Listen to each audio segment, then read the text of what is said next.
Hey everybody, Bill Sky, the assembly guy, and what we're going to be doing today is we're going to be going over how to get command line arguments when you run a command or when you run your program from the command line. This also happens in the GUI, but is pretty much hidden from you. And I'll tell you what we're going to do is that we're going to do this on Linux, but we're not going to do this on Windows. And the reason is because Microsoft has hidden that API so deep in the kernel that I could not find. I mean, I've worked days trying to figure this out. And when other people on the internet have asked the question, how do you do this? Everybody always reverts back to Linux. This is how you do it on Linux.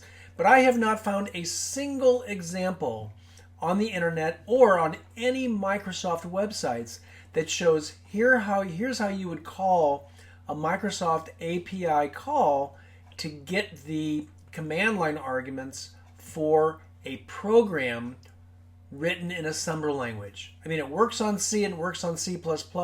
In fact, I would even suggest that you look at my C and C++ video on this exact topic to see how it works. But on Windows assembler language, MASM, I have been able to find it nowhere, especially for 64-bit. So I'm not sure if Microsoft is hiding this for a reason or if I'm just out in left field, I can't find it.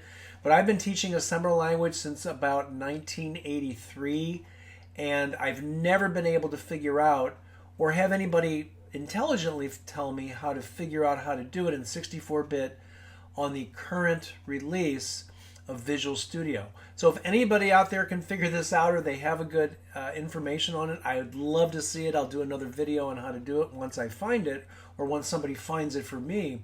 But until then, we're just going to go ahead and do this on Linux. So as an example of what a command line argument is, it's basically whenever you type a command and you specify arguments, like I want to copy one file to another, I want to delete a file, the file name and the file or the file location is one of the arguments. So I think we should just get right to it. And anything in this video where I say it's the same on Windows, I would really doubt that if I were you, because I remembered when I originally did this video, I had thought I had taught this on Windows many times, but I really hadn't. It had always been on Linux because Linux is much more straightforward. And another good example why most developers like Linux from a down low development point of view than Windows. That's arguable. I know I'll probably get some hate mail about that, but that's okay. I'll survive. So I think we should just get to the code. Okay, so I've got my Linux up here. Let's go ahead and get a project going. And we're going to call this command line arguments. And I don't know, let's do it as a 64-bit application. And I'll talk about the differences between the two.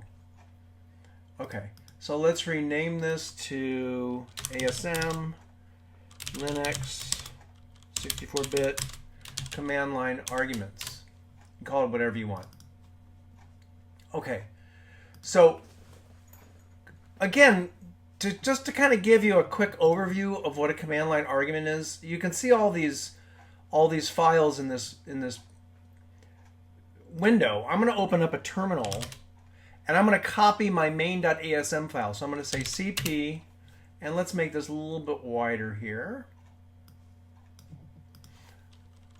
Main.asm, main2.asm. Now what am I doing here? I'm sending two command line arguments to the CP program.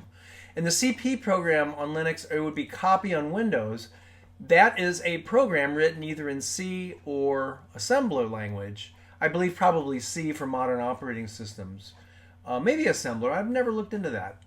But so what I'm doing is I'm sending these two arguments. I'm sending the main source file, the file that I want to copy, and I'm sending the name of the file and the location of the file that I want to copy it to, that I want to make a copy of the first one to. And so these are command line arguments. Now, something else, CP itself, the program name itself, is a command line argument. It is an argument that you're sending to the operating system. So actually there's three arguments here as far as the operating system is concerned.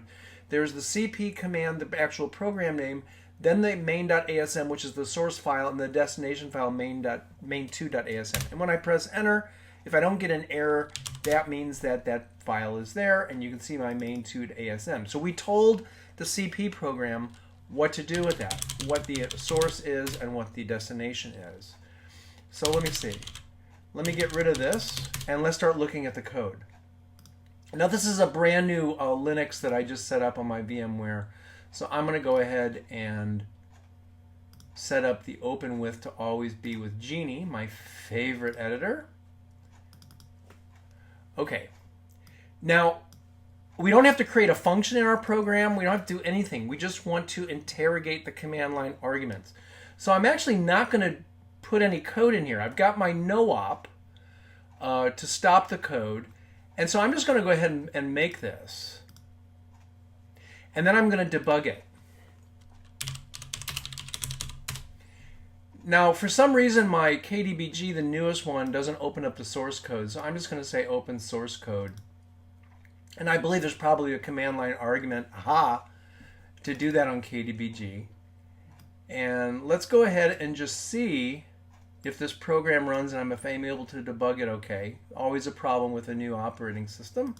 Got to work the bugs out. And there you go. So I'm actually able to run the program. And let's go ahead and continue the run. And there you go. So it actually went ahead and printed. Okay, so now let's debug this. Let's find out where the command line arguments are.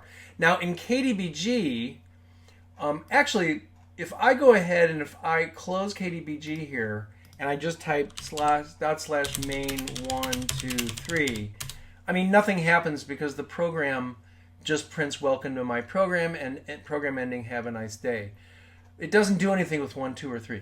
And so you've got to go ahead and do that. So let's go ahead and debug it. So that's why we're debugging it, is because there's really no way to see what's going on without debugging it. And I want some room here, so I'm going to make it my debugger. Okay, so I already have a breakpoint on the no-op.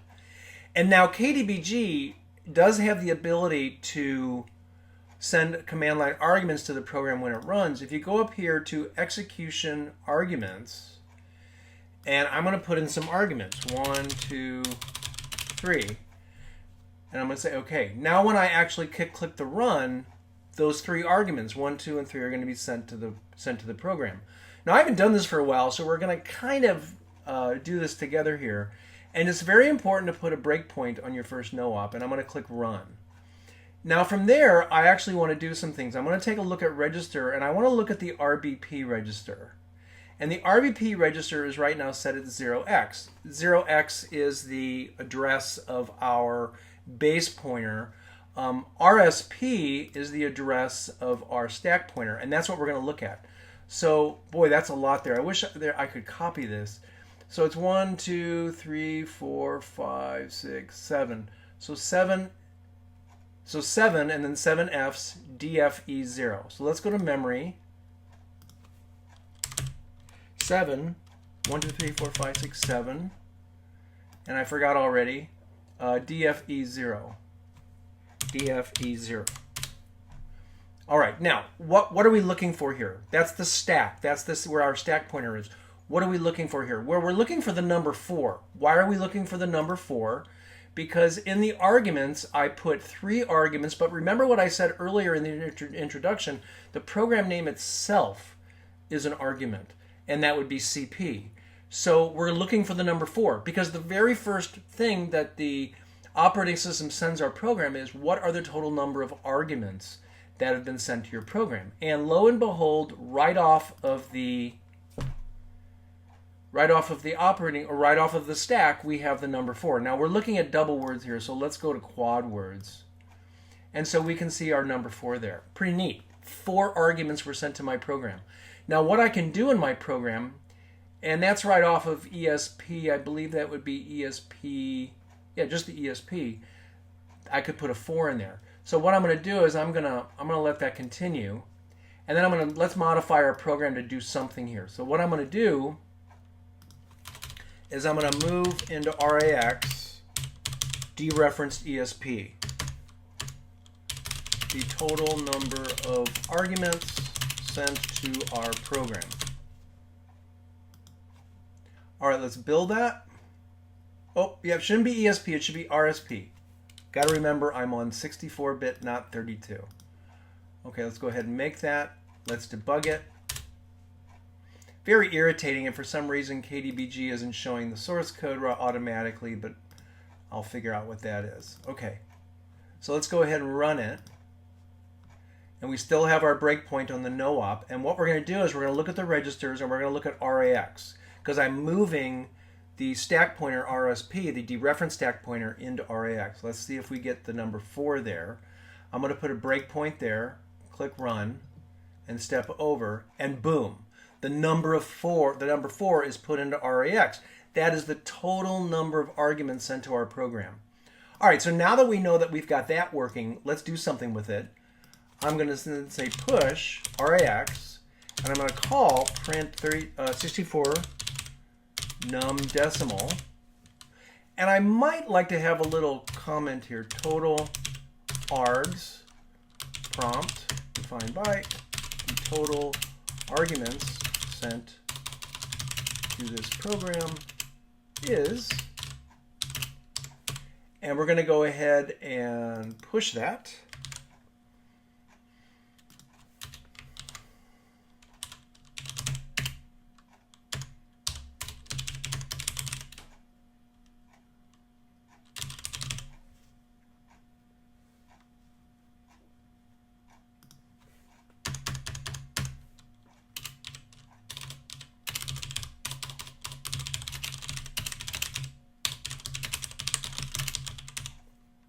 Okay, and then we're going to say call print and L. Again, it's been a while since I've done this, so I might have a few assembler errors here. Okay, I think it's print lowercase end L. And I'm using the assembler language template using the Komanetsky functions. Okay, so let's just go ahead and run it. Okay, the total argument is 1. What did I do wrong here? So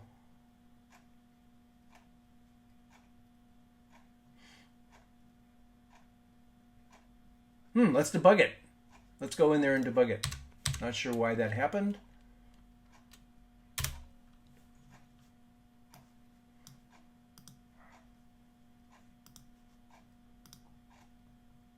And as I'm doing this, I want you to remember that this is identical to Windows.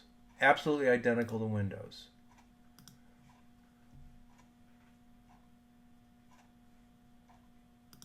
Okay, so we're going to move the dereferenced RSP to RAX. There's the 4. We're going to push the total args prompt.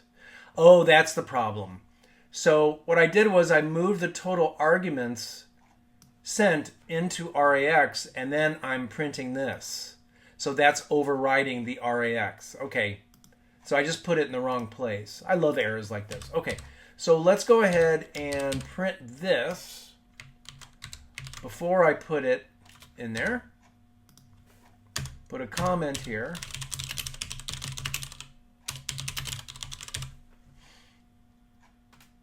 Let's build it.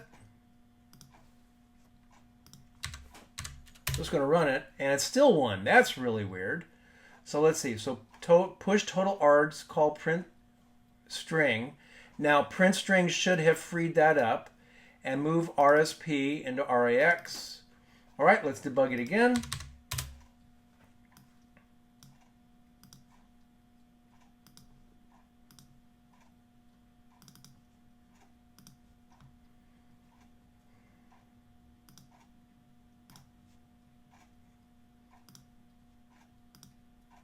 Okay, it's 4.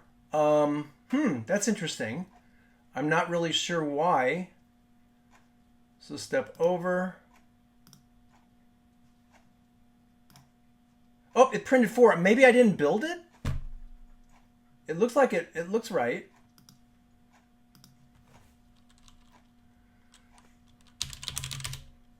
That's very... Oh, I know. Duh. Boom. I forgot to put in the arguments. I confused KDVG's execution arguments with my actual command line arguments. Okay. So, love making those kind of errors. I look silly, but hey, if you're a programmer, at some point in your career, you're gonna look silly. Okay, so that tells you the total number of arguments. Now, we might actually want to save that somewhere. So what I'm going to do is I'm going to say total args define quad 1. I just give it a 0. Actually, I probably would like to put that in the BSS section. So we're going to say reserve quad and 1. Just because of my anal retentiveness, I'm going to go ahead and line things up there. And then what we're going to do is I'm going to put that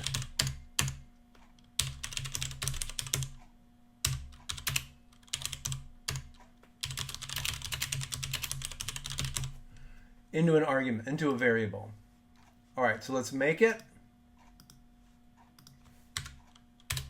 All right, still looking good. Okay, so now that we've got the total arguments, what's next? Well, we need to process each one of those arguments. So to do that, we're going to have to actually look at the debugger again. So let's go ahead and debug this.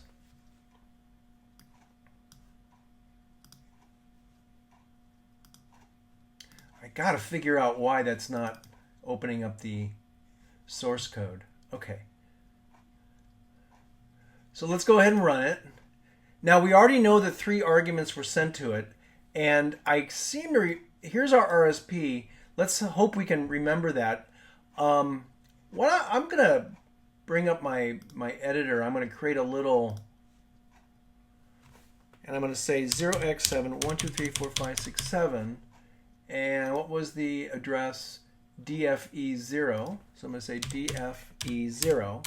So that's how I'm going to remember where the stack is. And luckily, KDBG will make the stack the same every time. I'm going to go into memory, and there we go. There's our 4. Okay, so where is our actual arguments? I want to actually process those arguments. Well, it's right after the count. After argc, after the arg count, is the argv, is the address of each of our arguments. Here's an address, here's an address, here's an address, and here's an address. And then you've got all these zeros here. And that's very, very normal. So these are our 4 arguments. The first one I say is the program name. The second one will be the string 1. 2 will be the third. 3 will be the fourth. Well, let's see. So the first one, E3328, let's put that in there. It's FFFFE328. And I'm going to go ahead and expand this, and look what we've got here. We have a string. Home Linux user document ASM projects main. It's the main is the name of the program. That's how we executed it. So that is our first argument. Let's go back.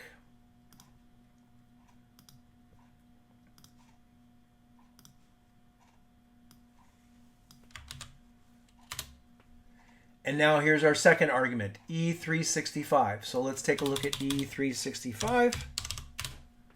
And there it is. There's 1, O-N-E. That was our first argument. There's 2, T-W-O, and there's 3, T-H-R-E-E. Those are strings. Now, if you want to, you can right-click on this and say, look at them as strings, and you can see 1, 2, 3. So those are our arguments. Let's go ahead and process those. So I'm going to go ahead and end the debugger, and let's go back to our code. And I'm going to grab each one of those argument addresses, and I'm going to print them using print.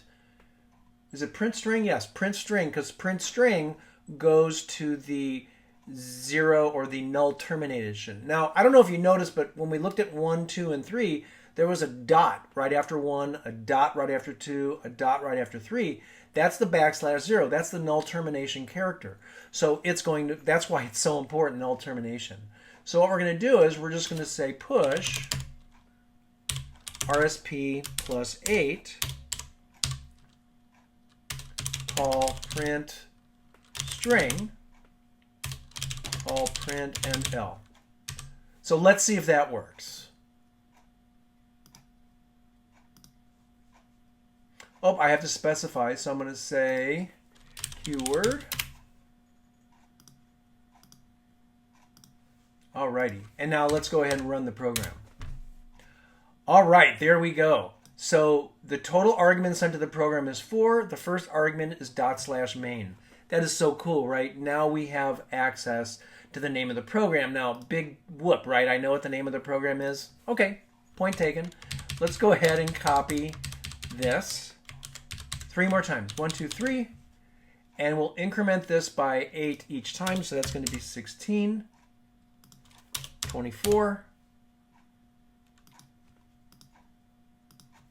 32. Now, here's the thing, though. You could also copy that address into a pointer argument or into a pointer variable, which we will do, and then use it later on so you don't have to keep going after the stack. All right, so let's go ahead and run this, and there you go. So there's our first argument, our second argument, our third argument, our fourth argument. And quite often the first argument is just ignored because the program knows who they are. I hope so. Could get a little metaphysical there, but so you can just ignore that. So the first argument you could say is 1, 2, and 3. Now let's go ahead and do what I said. Let's put those arguments into variables. So what I'm going to do is I'm going to say arg1 reserve quad 1, and let's do the same thing. And actually, I'm not interested in the program name, so we'll just call them like this.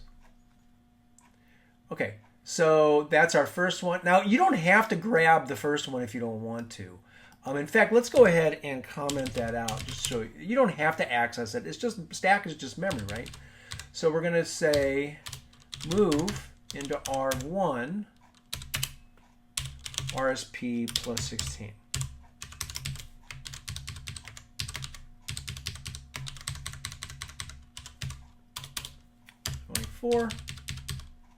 And 32. So now you don't have to touch the stack anymore. You've got your arguments set.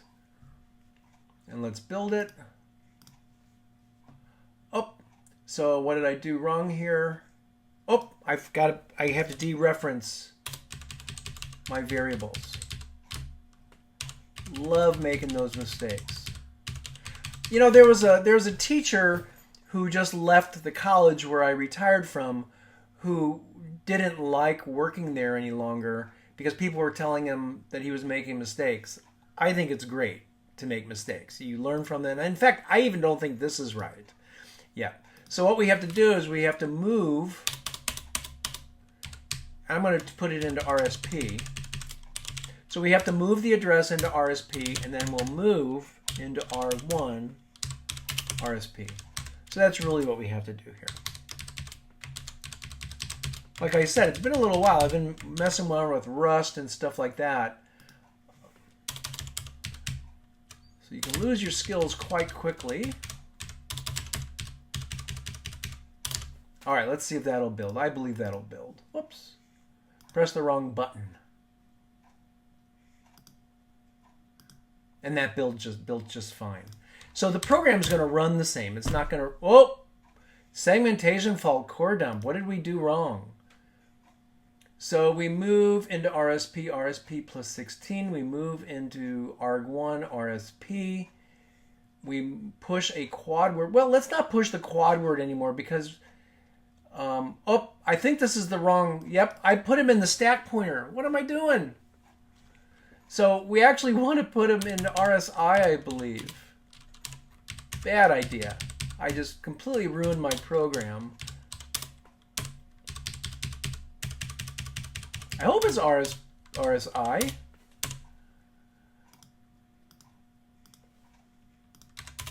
Phew! Okay, it looks like RSI was fine.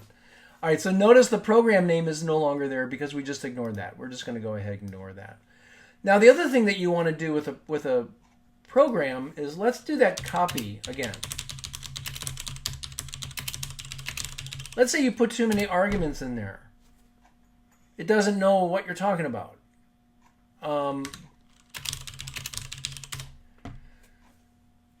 It's, you know, the CP command may not take a third argument. I'm not sure if it does, but you know, you want to also count your arguments. So what you might want to do here is that once you get your total number of arguments, you might want to say compare RAX with, let's say your program is only supposed to take 2 arguments.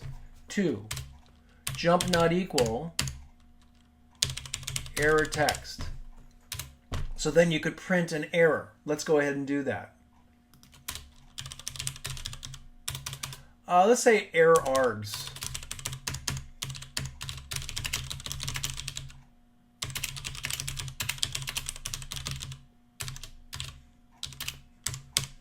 So error arg. So let's jump down to error text.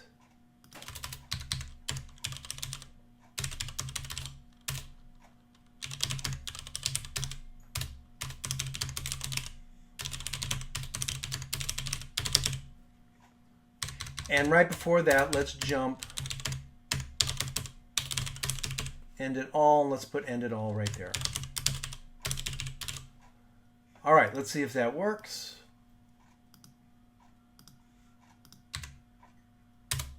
Oops.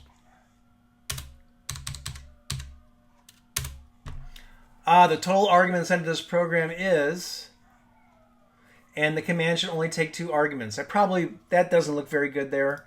I probably want to do that here. So probably want to do this comparison above this total arguments printed. So I've got some modifications I need to do to my program, but it basically did work. It didn't print off any arguments, and it told me that I had an error. You might also want to make your error text a little bit more in your face. Something like that. And you can see it there. But again, I probably want to move some things around here so we don't have this stuff right there. All right, so that is command line arguments in assembler language on Windows. Unfortunately, as I said in the introduction, it is nearly impossible to find the command line argument API calls, application programmer interface calls. I mean, people are mentioning them. I think it's get reg. I can't remember the exact name, but nobody's showing examples of it. Nobody is sending it. There's no links to actual Windows documentation on how to do that from assembler language in 64-bit. I've seen it on 32-bit, and it's very, very similar to the Linux, but when it comes to 64-bit, I just don't know where the documentation is. And I challenge anybody to find that for me. If you can find that for me, I will immediately add a new video and walk through the whole thing with you, calling Windows APIs. But I have investigated the stack. I've investigated all of the registers. I can find, for the life of me, I cannot find any information or any clue on how this works on Windows, at least Windows 64-bit on Visual Studio. Now, one thing is that if you're using NASM, the network assembler on Windows, this may be able to work. If you're using the start function as your entry point, this may be able to work exactly as it did on Linux. I haven't actually tested that yet, but I'm going to be doing that shortly. But again, please let me know if I've missed something. Find this out for me. I'll make you you're the one that found it for me. I'll advertise your name. Whatever you can do, I would really appreciate it, because it's got to be there. I mean, it's got to be there, and I assume it's an application programmer interface. So until our next video, keep on coding.